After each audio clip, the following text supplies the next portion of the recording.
Hey, what is up? Welcome to this episode of the Entrepreneur to Entrepreneur podcast. As always, I'm your host, Brian Lofermento, and I am very excited for today's guest in this conversation because in over 1,200 episodes, I'm pretty sure this is the first tattoo artist that we're having on the show, and I don't know what to say about her work.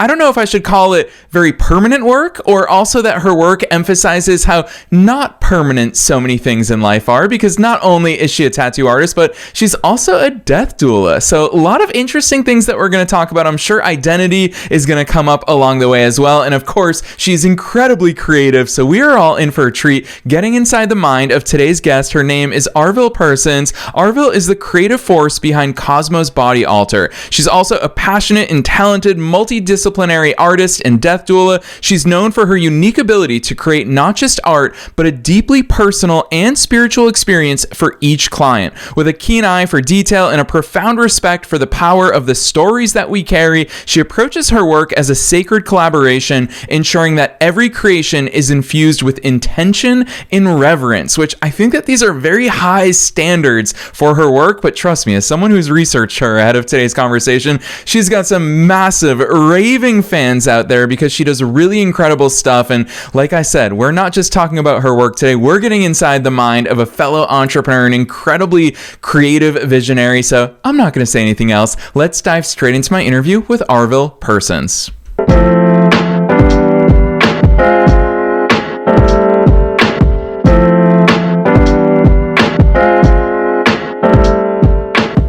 All right, Arville, I am so very excited that you're here with us today. First things first, welcome to the show. Hi, thank you for having me. Heck yes, I'm excited to talk about all the different types of things that you do and the way that you think. But before we get there, take us beyond the bio. Who's Arville? How'd you start doing all these cool things? Oh, wow. I feel like that's such a multi-layered question.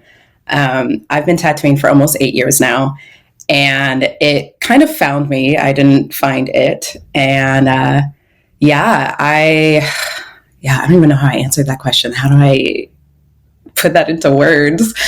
I've been tattooing for 8 years, and I recently got into death work, and I've been really going into finding the threads that weave together the reason that I'm even in this work and why I do it. And I've always been an artist, but tattooing revealed to me that I am very passionate about the stories that we tell and the stories that we carry and transforming them into something powerful. It goes beyond art. It's kind of hard to talk about. It's so much bigger than the art. It's my clients. It's the journey that we all find ourselves on. It's a hard question for me to answer, if I'm being honest. Yeah, and that's the fun thing about being a podcast host is sometimes when I ask these super broad questions, it's fun because you get to take in any direction that you want. And I love the fact that both life and death come up in your work because, Arville, I'll be honest, ahead of today's conversation, something that I always argue with people is that I believe that entrepreneurship is just a microcosm for life. And I think that everything we do is a microcosm for life. When I play tennis, when I play chess, I learn more about life than I learn about those actual activities. And what's fascinating to me about your work, you heard me tease it at the very top of today's episode, is that it seems to me like your work showcases both the permanence of some things, but also the impermanence, which, let's face it, life is the most impermanent thing ever. So, Arville, do you think about it that way? How do you navigate when you come to thinking about permanence? Yeah, I think we assume, I'll talk from the lens of tattooing, like we assume a tattoo is permanent, but it's really not. And we can start with just the fact that at some point in our lives, we will die and our body will be in the ground and that tattoo will no longer exist. But also, tattoos can be removed, they can be covered up. And really too, what I noticed in getting tattooed and tattooing other people, that the tattoo itself, while it seems very permanent, it's never really about the tattoo. It's typically about the story that's told. And when I work with clients, their memories around tattoos are typically not the actual permanent thing on their body, but it's the experience they had with the tattoo artist. Yeah. It's fun to go there because let's talk about the why then. Especially, I think that our generation, you and I are younger than a lot of people who are in the business world, and especially who might be listening to the show, or even those who are starting their business. And I remember, I mean, especially my parents still say this to my sister in particular, my younger sister. There's like, oh my gosh, like that's permanent. That's going to live there forever. But you just called out a really important consideration, which again, I'm just going to use that as a parallel for both life and business, is the fact that no decision, very few decisions are truly permanent. It's really up to us what we do with them. And you talk about covering things up. Where my mind goes, and I'm a diehard soccer fan, and so I'm always looking at what every pro athlete is having. When the new season starts, they all come with new ink and new stories, new insights into who they are as people, not just athletes. And I think it's cool to see how they play off of different pieces that they've had in the past, whether it's changing it, whether it's adding on to it. You, Arville, you've already called it out. To you, that's stories. That's ways that we weave those stories in.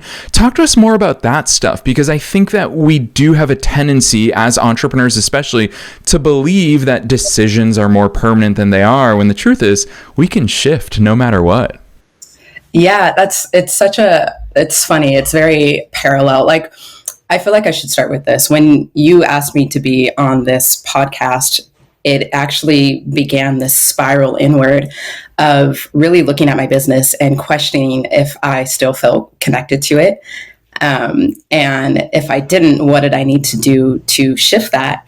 And so right now I'm in the middle of restructuring my business, and I was previously known as All Persons Art, and now it's Cosmos Body Alter. And at the same time that I started restructuring, I looked into becoming a deaf doula and started that process, and have just been in this like spiral of like identity, like dissolution. And so I was nervous to get on this podcast because I was like, oh no, like I had this like unworthiness, like, what's the word for it?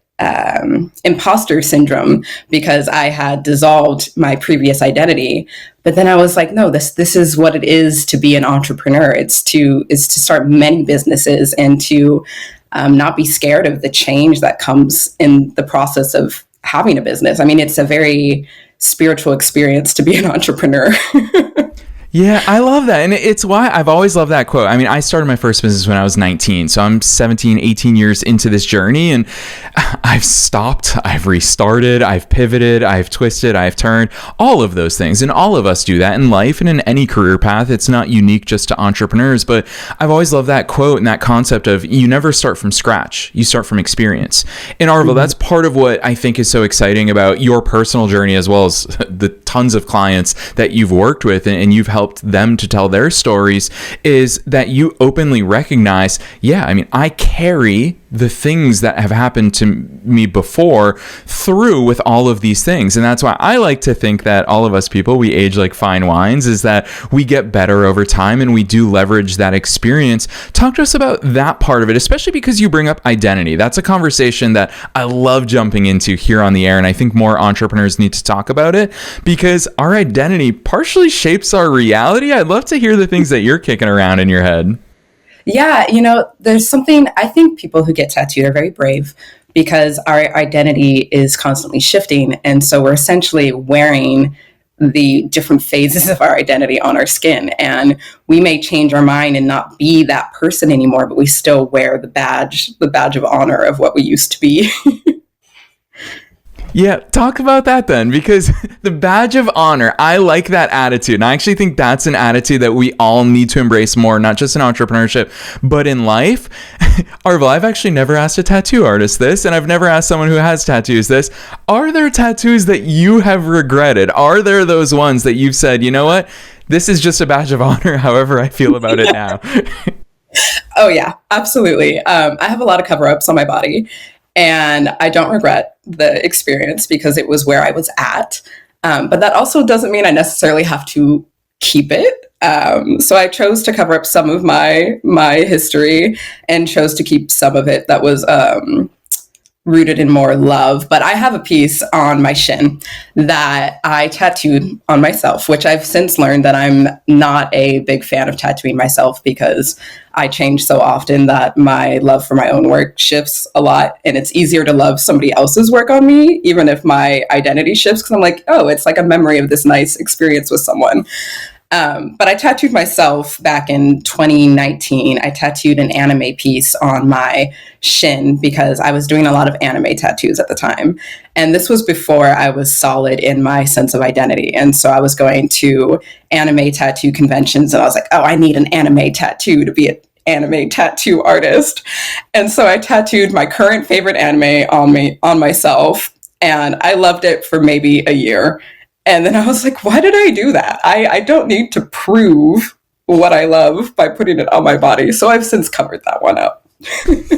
I love that real life story. But actually, hearing you talk about this and hearing the fact that you've gone through that, I would imagine it gives you an interesting perspective for the clients that you work with. What do those conversations look like? And how involved are you in those conversations when someone comes to you? And it's clear to me, I actually found a conversation that you had recorded with somebody on YouTube that she made it clear she's a big fan of your work and she's been following all the stuff that you've been putting out into the world. I'm curious how much of their inner conversation when you work with people that you're a part of and how much of your personal experiences you impart on them, because I would imagine it is a bit of a fine line there. Yeah, clients always have questions for me, and so I treat my own tattoo experiences as like reference material for how I can answer things, because I can only answer from my own lived experience. And so I've always wanted to be super tattooed, so it was kind of an excuse to be super tattooed, but also be the guinea pig for my clients. And I'm very open. I'm very compassionate. I'm very non-judgmental, for my clients, because I understand that our process is very individual.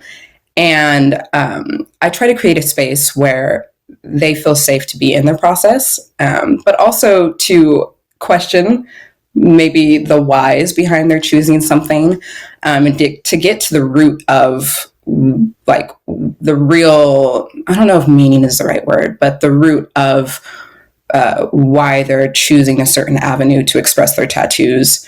I pretty much do every style. And I've learned that most of the time, even when we don't know what the meaning is behind something, there is a meaning. And a lot of the time it's like a reclamation of our childhood, of our joy. Sometimes it's a reclamation of our body. Maybe there's a part of our body that we don't necessarily love. And instead of changing that on like a surgery level, it's like the tattoo becomes a way of seeing the body differently. It's the same idea of rewriting your story. Yeah, it's super interesting hearing your perspective on these things, because really where my head goes is I just know how I am with any creative person around me is I defer to the creatives, because I don't identify as visually creative. And of course, that's a limiting belief that can be overcome. And I'm calling that out for every entrepreneur out there. But at the same time, I would imagine, Arville, that if I was sitting in your chair, I would defer to you, because there are things that are meaningful to me that you could actually better bring to life than my own imagination and my own visuals. How do you navigate that with clients? And I would imagine that there's two scenarios. One where they come to the table and they say, yeah, this is exactly what I want. And I'm curious if your creative mind says, oh, should I give them, my 2 cents here? And could I help make it better and expand on that idea a little bit more? And then secondly, for people who do sit down and they say, I don't know what I want. How do you have those conversations with them? Because part of it is, of course, communication style, but getting to interact with you, I would imagine that your grounded energy also plays a role there. Yeah, absolutely. A skill of mine is definitely pattern recognition. And I always have my clients send me reference photos, because what I can do with those reference photos is see what's connecting everything. And I can I intuitively figure out what they're really looking for. And in my almost 8 years of tattooing, I've actually only had like maybe less than 5 clients want to change a design. So I don't let my clients see their design until they come in the day of, which I know sounds crazy if you've never been tattooed. It's like, wow, I don't get to see what I'm getting until I'm in the chair.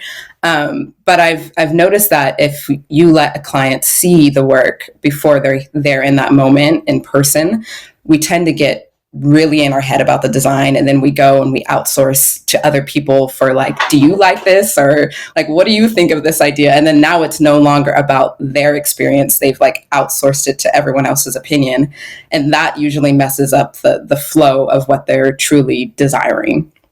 Oh my gosh. I'm so glad you brought that point up. Arville, we got to go deeper there, because to me, this is something that muddies the water for all entrepreneurs, especially when they're beginning. You use the same word that I internally use, which is they outsource their decisions. They outsource their preferences.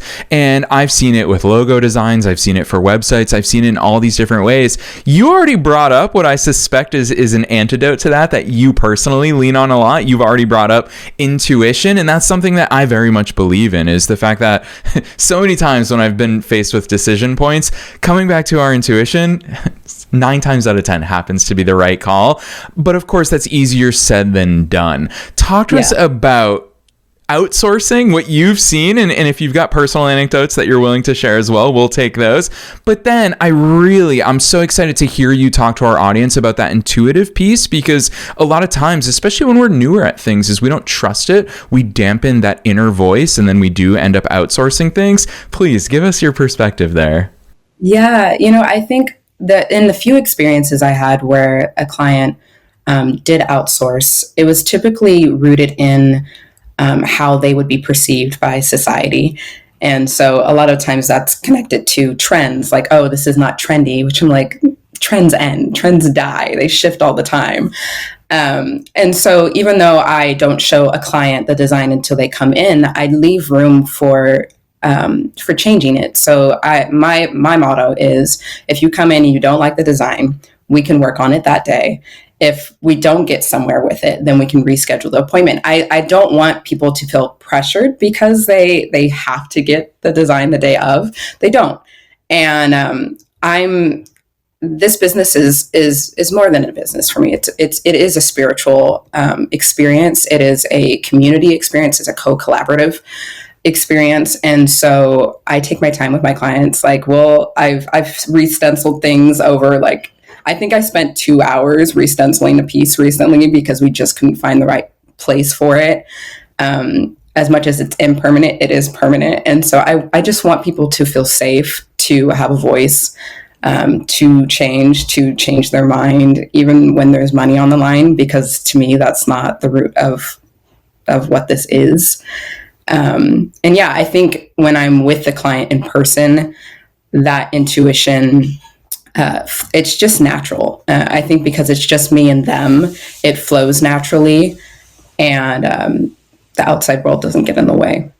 Yeah, really well said. That's something, hearing you talk about it, where my head goes is I want to challenge myself in my business and in my life to create those environments where the outside world doesn't get in. And it sounds to you like you've been able to create that within the tattooing process. My mom's a hairdresser. She always tells me that also happens in a hairdresser's chair, is that it's just you and your hairdresser. It's such an intimate relationship where the rest of the world no longer exists. What else in life? Because just knowing how spiritual you are, I would imagine there are other places in life, whether it means physical spaces or just things that you do to create those places. How else are you finding yourself successful at removing yourself from society's judgment, society's noise, society's expectations of all of us? I think every listener, one thing that unites all of us as entrepreneurs is that we don't quite like when other people tell us this is what you should be doing. We all have issues with that. So, Arville, what does that look like personally for you? A big shift happened for me. So I tattooed for 5 years in a street shop. And so I had a lot of opinions of other tattoo artists and other clients, because you're like all on the floor in each other's space when you really shouldn't be. And so when I moved and opened up my own private studio, that's kind of the beginning of this like ego disillusion, and like, what do I actually want, and what is my way, and what is my intuition telling me? Because I was alone, and if I wasn't alone, I was alone with my client, and we had this like intimate bubble to really explore what we're really connecting to and looking for. I also meditate daily. That's an important part of my practice. It quiets the noise. It's kind of interesting. I both meditate and separate myself from the noise of the world, but I also challenge myself to be radically vulnerable online. And I do that as an exercise of reinforcing what I believe, or not what I believe, what I know to be true about myself, and then putting it out there, and almost like an exercise of like, no matter what opinion comes at me, I'm strengthening this knowing, which I think is important when you have a business, because there will always be outside influences on the way that you do things. Yeah, so well said. And actually, the older I get, part of my questioning, Arville, is I end up asking myself if the things that I think are true are actually true. And most of the times, it reveals those limiting beliefs of, all my life I've been told. I went to a traditional business school for 4 years. In hindsight, I wish I didn't do it, but I did. And everybody there, they were just like, oh, you have to get a job with benefits. And like, okay, I had been conditioned to believe that. And now the older I get, the more I'm just like, no, so many of those things were not true. Talk to us, because it seems to me when you talk about this realm, you mean your inner truths. You're really talking about the things that you know for yourself. And I think that that's part of so many of us when we talk about older people. We talk about the wisdom that they achieve. Part of it is I'm just convinced that they care less. When you get to a certain point, they're just like, who cares what anybody else thinks? But secondly, I think they step into those inner truths. What do those look like for you? Because when I hear you say things like the dissolution of your ego, makes me really curious. How did you arrive there? Because I imagine so much of it was this questioning process and saying, hey, actually what I thought was true might not be. Yeah. I mean, not funny enough, but my health is very loud. And when I am out of touch with my truth, my body shows me in very radical, uncomfortable ways. And so it started with my health. And so I had to start questioning if I was living in my truth. Let me just sit with that for a second. Can you remind me of the question? Because that took me in a whole nother spiral. Yeah, no, for sure. And that's the fun part. I mean, these tangents, wherever our minds go, but part of it is, what did the dissolution of the ego look like? And how did that fit in with you letting go of the truths that you found to be not so true versus your inner truth, those more important truths that you then had that room to explore and find? Yeah. So, okay, I get why I went on the health thing. So my health being as loud as it was, it made it so uncomfortable to be outside of my truth that I started to question what I thought I knew. And I realized that even though I had been 5 years of, being self-employed, that I was still doing things the way I was taught. I was still doing things in a 9-to-5 fashion. Like for 5 years, I tattooed from 9 to 5 during the week. And I was like, why am I doing this? I don't have to do this. I have the opportunity to completely revamp the way I work, completely change the way I flow through this.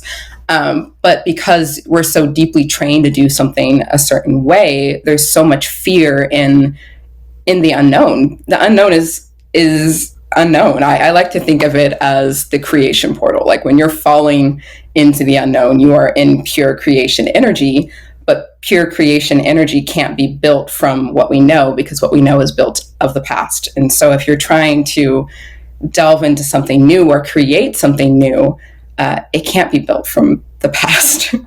Ooh, I love that. I love that emphasis on the unknown. That's something that we always, as entrepreneurs, we talk about finding comfort in the discomfort, but actually the unknown gives us that room to explore and to find those new things and to find and step into our creativity. It's such a cool way that you talk about that, which really makes me want to ask, and this has been part of your bio that I'm like, Arville, I want to hear your perspective. Becoming a death doula, you've got to talk to us about what was the motive there. And I would imagine that the deeply impactful and meaningful work that you've done there has given you a different perspective, not only on death, but also on life. So please share some insights from that side of your world.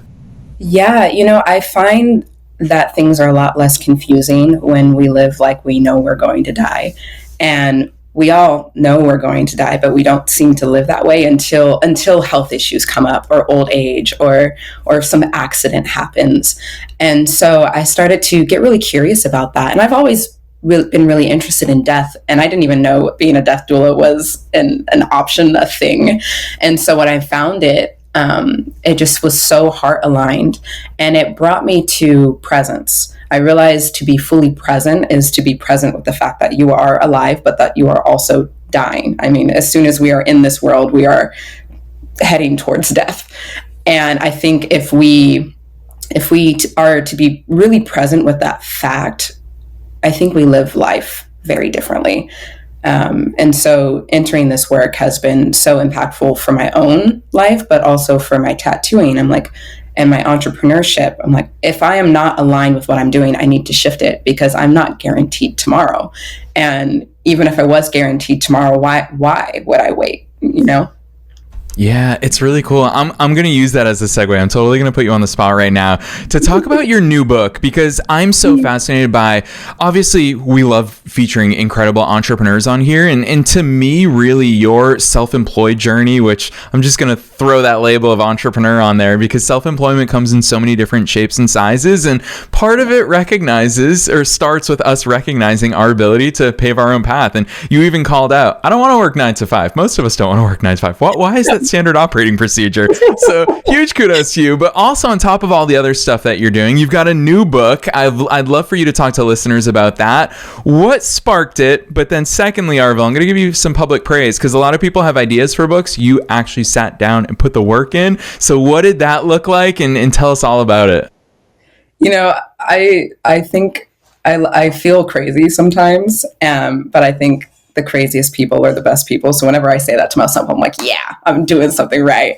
The deaf doula work, the choosing to change my business and close my physical location, and the book all happened at the same time. And people are always like, you're doing too much. I'm like, I'm not doing enough. And the book was born out of not just my health issues, but also just my life. Like I'm someone who, in the past 10 years, has moved houses 11 times. I've changed career. Before I got into tattooing, I had like 5 other jobs within like 6 months. I'm not afraid of change. And so I felt like it was time to start writing about it. And I actually had planned to write, I don't know if autobiography is the right word, but write about my life. And instead I felt called to write poetry. And the more I let go of what I thought things would look like, I started to hear things, and I started to write poetry. And I realized the poetry was advice for all of the life I had lived up until this point. And I joined an author incubator, which is this beautiful group where we basically just hold each other accountable. And they loved my poetry. I found that it's very important that we have a community that supports us and uplifts us, because it can really change the trajectory of your life. And they did. Just having this community that supported what I was doing and believed in me, it really gave me the fuel I needed to not only change the course of my business and jump into the unknown, but to also publish a book in the middle of all of it. So yeah, I actually have it right here. This book is a collection of poetry, and it's all about life and death and jumping into the unknown and finding your center, so that no matter how chaotic the external world is, you're okay. Yeah.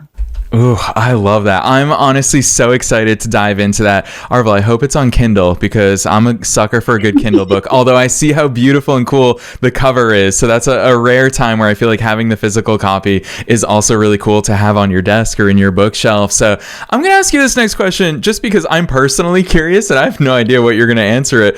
How do you structure your weeks? Because it sounds like I'm similar in the fact that I love having the freedom to shift. You talk about the fact that you're very comfortable with change. I've long felt I actually thrive with change. If things are the same for too long, I feel like I get drained and I'm not my normal excitable self. So I love a little bit of spontaneity in my days and especially in my weeks. What does it look like in the life of you who's doing so many different things? How do you structure your day to day or your week to week? You know, I honestly don't know how I've made it this long with no structure, because I don't really have structure. I think I wake up every morning and then I decide the structure of my day. And I used to beat myself up for that, because I'm like, no, you're supposed to have a structure. But that was the 9 to 5 brainwashing that I had adopted. And so now I wake up in the morning and I journal. Actually just started this book called The Artist Way. And so I do 3 pages of just like dumping whatever noise is in my brain, because I wake up awake. Like my peers and my family get really annoyed with me in the morning because I'm ready to like attack the day.